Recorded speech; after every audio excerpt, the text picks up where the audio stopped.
Hello साथियों, स्वागत है आपका अपने यूट्यूब चैनल पर। और आज की करंट अफेयर्स की क्लास हम स्टार्ट कर लेते हैं।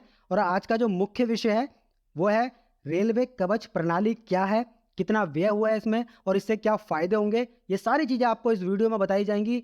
लेकिन उससे पहले जो हमारे करंट अफेयर्स के कुछ क्वेश्चन हैं जो मैं आपके लिए लेकर आया हूँ वो मैं आपको यहाँ पर डिस्कस कर देता हूँ। तो चलिए, सबसे पहला क्वेश्चन हम देख लेते हैं। पोषण पोया पर्व किस देश में मनाया जाता है? तो यह है श्रीलंका। अगला क्वेश्चन है,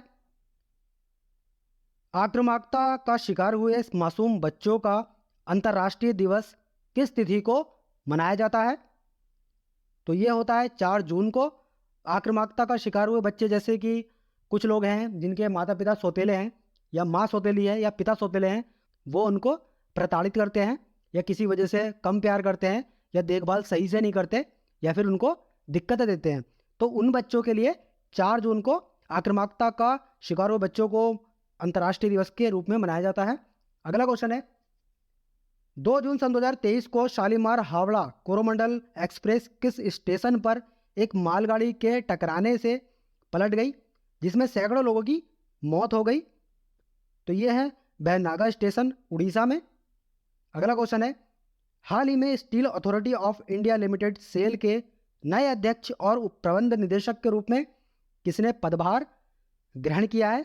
अमरेंदु प्रकाश ने Steel Authority of India Limited SAIL के नए अध्यक्ष और प्रबंध निदेशक के रूप में पदभार ग्रहण किया है। Steel Authority of India Limited SAIL Bharat की सबसे बड़ी स्टील उत्पादक कंपनी है। यह इस्पात मंत्रालय के अधीन एक महारत्न सार्वजनिक क्षेत्र का उपक्रम है। Steel Authority of India Limited SAIL की स्थापना 1954 में हुई थी। Steel Authority of India Limited SAIL का मुख्यालय वो है नई दिल्ली में। आपको ये ध्यान रखना होता है। अगला क्वेश्चन है, हाल ही में किस केंद्रीय मंत्री द्वारा गोवर्धन के लिए एक एकीकृत पंजीकरण पोर्टल का लॉन्च किया गया है?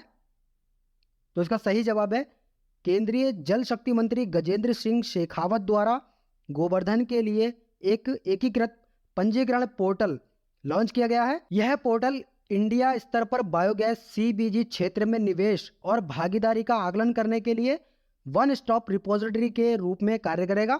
यदि कोई भी सरकारी, सहकारी या निजी संस्था भारत में बायोगैस सीबीजी बायो सीएनजी संयंत्र स्थापित करने का इरादा रखती है, इस एकीकृत पंजीकरण पोर्टल में नामांकन करके एक पंजीकरण संख्या प्राप्त कर सकती है।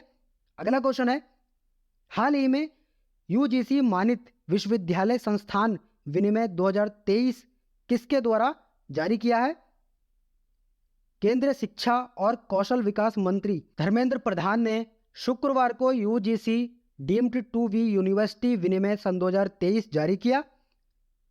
UGC deemed to be universities विनिमय सन 2023 एक उद्देश्यपूर्ण और पारदर्शी तरीके से कई और गुणवत्ता केंद्रित डीम्ड विश्वविद्यालयों के निर्माण की सुविधा प्रदान करेगा।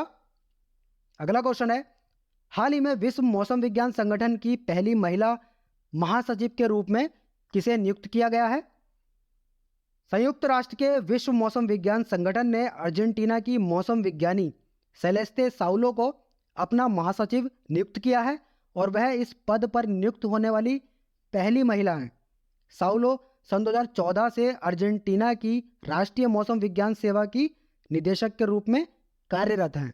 अगला क्वेश्चन है, आरबीआई भारतीय रिजर्व बैंक आरबीआई ने हाल ही में 100 डेज 100 पे अभियान शुरू किया है।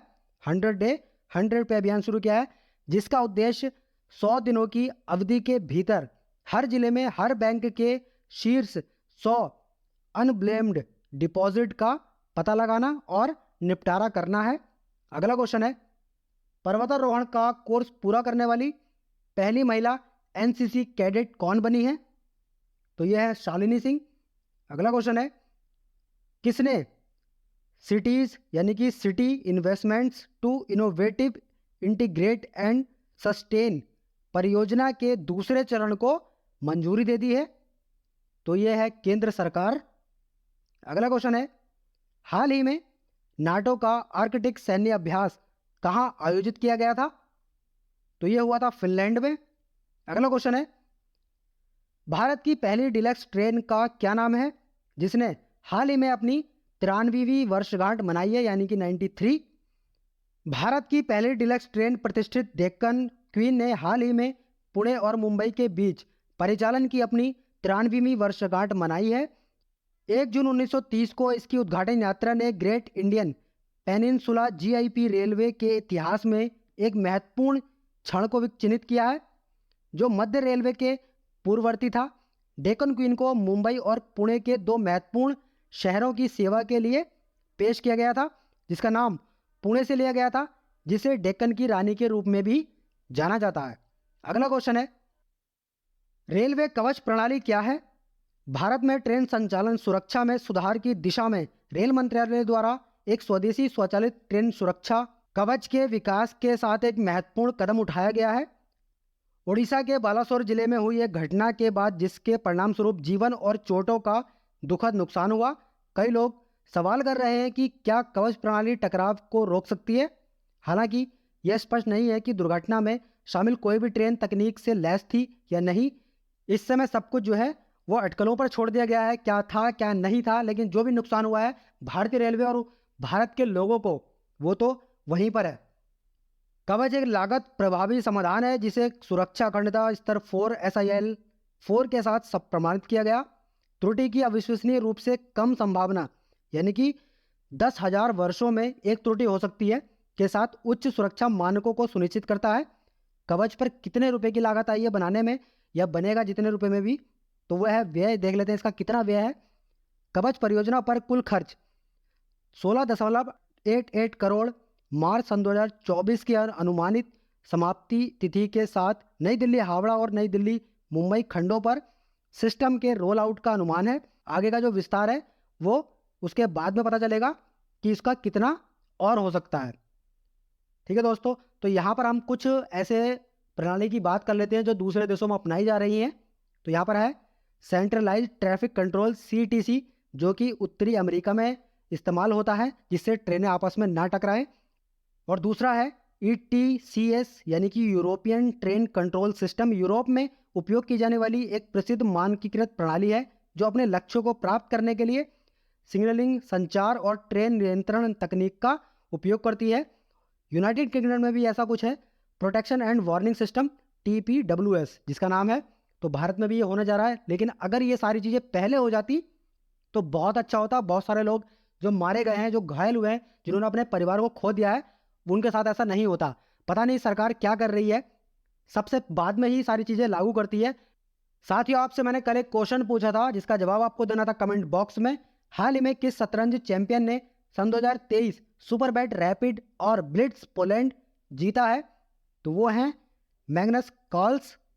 तो साथियों, आज का मैं आपको कोई क्वेश्चन नहीं दे रहा हूँ, ठीक है दोस्तों, बस आपको एक राय देनी है सिर्फ इस बारे में कि ये जो सिस्टम है वो हमारी सरकार को कब लॉन्च कर देना चाहिए था और ये अभी तक क्यों नहीं हुआ। इसके बारे में आप क्या कहना चाहते हैं, वो सारी चीज़ें आप कमेंट बॉक्स में दे सकते हैं, जिससे कि ये बहुत ही खतरनाक हादसा हुआ है, ट्रेन दुर्घटना हुई है। तो इस बारे में आप क्या कहना चाहेंगे, वही आपको आज कमेंट बॉक्स में लिखना है। तो मिलते हैं कल की वीडियो में, तब तक के लिए जय हिंद, जय भारत।